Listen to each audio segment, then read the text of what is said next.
حضرت امیر معاویہ رضی اللہ تعالیٰ عنہ اور مولا علی رضی اللہ تعالیٰ آپس میں ایک تھوڑا اختلاف چل رہا تھا خلافت کے حوالے سے. تو امام حسن رضی اللہ تعالیٰ عنہ گزر رہے تھے تو راستے میں یہ مجنوں بیٹھا تھا، کیونکہ یہ مجنوں پہلے مجنوں نہیں تھا، یہ اس کے بعد مجنوں بنا. اس سے پہلے اس کا نام قیس تھا اور یہ عرب کا ایک بڑا مشہور قبیلہ ہے، یہ اس سے تعلق رکھتا تھا، شہزادہ تھا اس کا.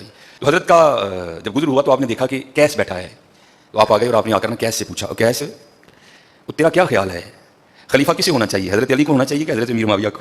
تو عشق تھا نا حضرت، وہ حضور بولے شاہ کہتے ہیں نا سیو نہیں میں رانجا سدو ہیر نہ کو کوئی رانجا رانجا کر دی میں آپ پہ رانجا ہوئی.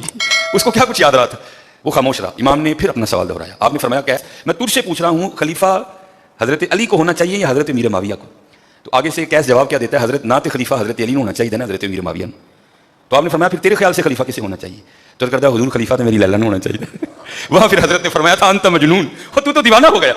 وہ عشق نے تیرا یہ حال کر دیا، نہ تجھے حضرت علی یاد نہ تجھے حضرت معاویہ یاد رہ گئی، تو صرف لیلا یاد رہ گئی.